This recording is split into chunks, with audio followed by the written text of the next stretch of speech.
지금까지 살아온 삶을 똑같이 단 한순간도 다르지 않게 무한히 반복해야 한다라고 한다면 당신은 그 삶을 기뻐할 수 있나요? 이 질문에 예라고 대답할 수 있어야 한다는 것이 19세기 철학자 프리드리히 니체의 사상, 영원 회귀의 핵심입니다. 타인의 시선을 의식하고 자기 삶에 아무런 의미를 찾지 못하는 사람은 이 삶이 반복되는 걸 참을 수 없습니다. 반면 자기 삶에 긍정적인 의미를 찾고 슬픔과 실패, 고뇌와 같은 부정적인 감정에서도 의미를 찾는 사람은 삶이 무한히 반복돼도 기뻐할 수 있습니다.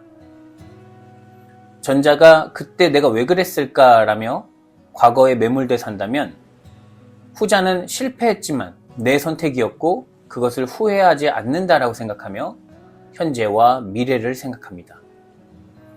니체는 이렇게 스스로 가치를 만들고 타인의 기준이 아닌 자신의 길을 걷는 사람을 초인이라고 불렀습니다. 오늘 우리가 함께 읽을 누가복음 10장에서 예수님은 전도하러 갈 때 취해야 할 태도에 관해 말씀하십니다. 세상은 이리와 같은 존재들이 들끓고 있습니다. 강해져야만 살아남고 약한 자는 도태되는 곳입니다. 그 속에 들어가는 제자들은 어린 양과 같습니다. 강자나 약자나 모두 다 하나님의 자녀라는 복음을 전하기 때문입니다. 세상이 보기엔 도태될 수밖에 없는 평화의 복음을 가지고 떠나는 제자들에게 예수님은 세상 그 누구보다 당당하고 긍정적인 태도를 지킬 수 있는 가르침을 줍니다. 우리는 이 가르침을 통해 고난이 영원히 반복돼도 다시 일어설 힘을 얻을 수 있을 것입니다. 예수님은 제자들을 둘씩 짝지어 파송하시면서 여러 가지 행동 준칙을 말씀하십니다. 그중 첫 번째에는 전대나 배낭이나 신발을 가지지 말며 길에서 아무에게도 문안하지 말라는 말씀입니다. 돈, 배낭, 여벌의 신발 등은 여행자가 챙겨야 할 필수품입니다. 이런 것들이 넉넉해야 돌발 상황에도 당황하지 않고 타인의 도움이 없이도 안심할 수 있습니다. 그런데 예수님은 이런 것들을 가지지 말며 그뿐만 아니라 타인의 도움마저 필요 없다는 듯 아무에게도 인사하지 말라라고 하십니다. 이렇게 말씀하신 이유는 제자들이 돈이나 예비 물품이 아니라 하나님만을 전적으로 의지하라는 의미입니다. 그리고 5절, 어느 집에 들어가든지 먼저 말하되 이 집이 평안할지어다 하라. 상대가 누구든 먼저 샬롬을 전파하라는 것은 인사를 받는 사람이 응하든 그러지 않든 하나님의 은혜를 충만히 경험한 자들이 왔고 그들의 입에서 나오는 말에는 하나님의 평화가 깃들어 있습니다. 그렇게 그 집에는 평화가 온 것입니다. 듣는 자가 그 전도자의 말에 호응한다면 그는 평화를 얻을 것이고 거부한다면 그 평화는 전도자 안에만 머물 것입니다. 하나님의 말씀을 들은 자들은 많으나 그 안에서 평화를 얻는 자들은 소수입니다. 그들은 우리가 선택할 수 없습니다. 성령이 오셔서 그의 영혼을 두드리고 그 문이 열렸을 때 가능해지는 일입니다. 그렇다면 전도자가 할 일은 듣는 자들의 호응에 연연하지 않고 우직하게 평화의 복음을 전하는 것뿐입니다. 이런 태도를 가진 전도자는 조급해지지 않습니다. 듣는 자들이 변하지 않는다고 해서 실망하지도 않습니다. 오직 내 입에 주의 말씀이 살아있다는 것만으로 기뻐할 것입니다.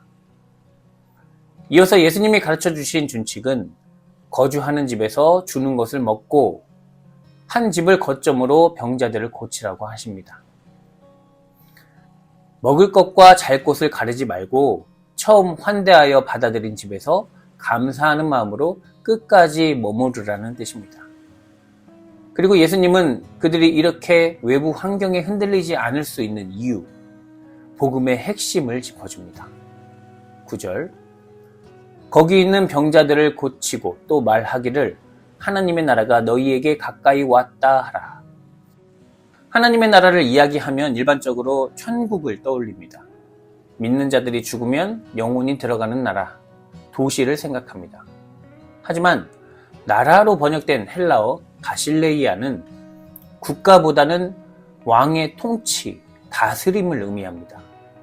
하나님 나라가 가까이 왔다라는 말은 하나님의 통치가 지금 실현되고 있으니 그것을 받아들이고 그 통치에 따라 살라는 강력한 요청입니다.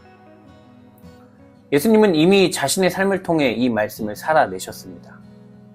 병든 자를 고치시고 죄인을 용납하시며 모든 사람을 향한 하나님의 평화를 몸으로 보여주셨습니다. 그러나 그 길은 세상이 보기에 초라했습니다. 머리 둘 곳조차 없었고 환대보다 거절이 많았고 마지막은 십자가 죽음이었습니다. 예수님의 제자들, 초대교회 성도들도 그 뒤를 따랐습니다. 먹을 것과 입을 것이 부족했고 유대 사회에서는 이단으로 내몰렸으며 로마 제국은 그들을 체제의 위협으로 간주했습니다. 세상 모두가 자기를 미워하는 것 같은 느낌은 깊은 우울감을 줍니다. 외부의 상황과 타인의 평가에 연연하고 그것으로 삶이 이루어진다고 믿는 사람이라면 더는 살아갈 힘을 찾지 못하고 극단적인 선택을 하기도 합니다.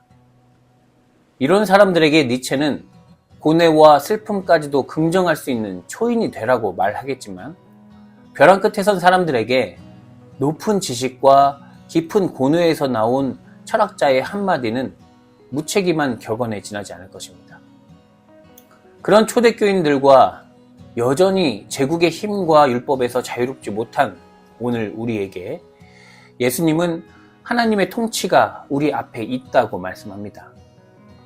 어느 민족 누구에게나 차별 없이 세상을 창조하신 하나님이 함께 계시고 그분은 예수 그리스도와 같이 모든 사람을 사랑하시며 만민을 구원하기 위해 오늘도 일하고 계십니다. 예수 안에서 창조주의 통치를 경험한 사람은 자유를 찾습니다. 세상의 평가에 흔들리지 않고 타인을 의식하지 않으며 사랑하지 못하게 하는 목소리를 따르지 않습니다. 초인처럼 특별한 존재가 아니어도 매 순간을 창조주 하나님의 선물로 받아들이며 모든 삶을 긍정하는 힘을 갖게 된 것입니다.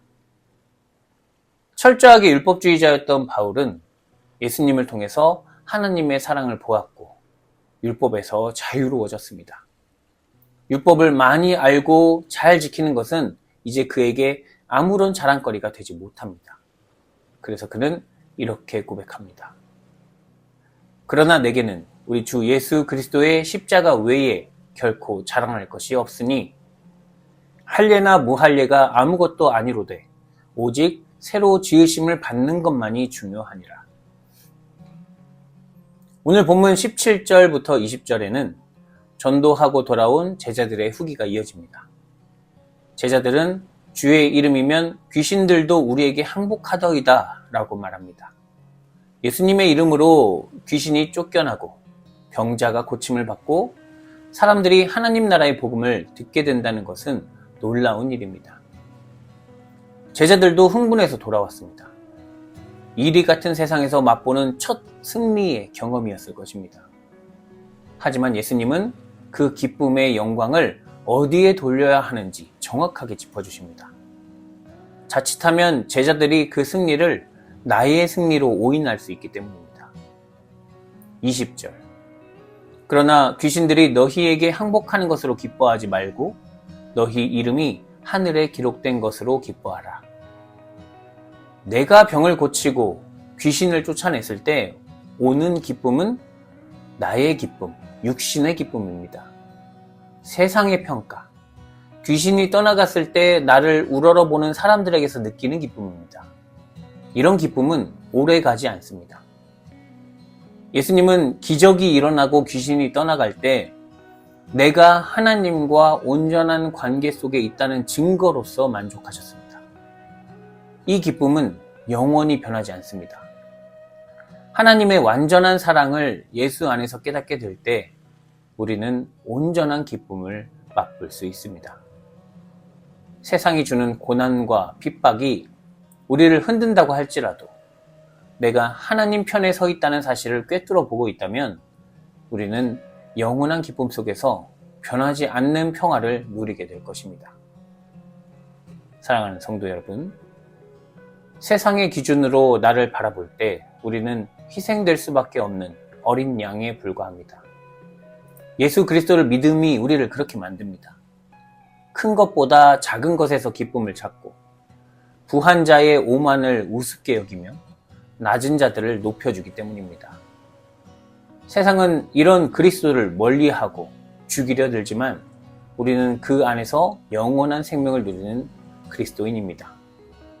세상의 뱀과 전갈을 밟고 원수의 모든 능력을 제어할 권능이 우리에게 있으니 두려워 말고 당당하게 하나님의 사랑을 선포하십시오. 세상이 우리를 버려도 하나님은 우리 이름을 하늘에 기록하셨습니다. 그러니 예수 그리스도 안에서 오늘도 내일도 담대히 나아가는 주의 거룩한 자녀가 되기를 기원합니다.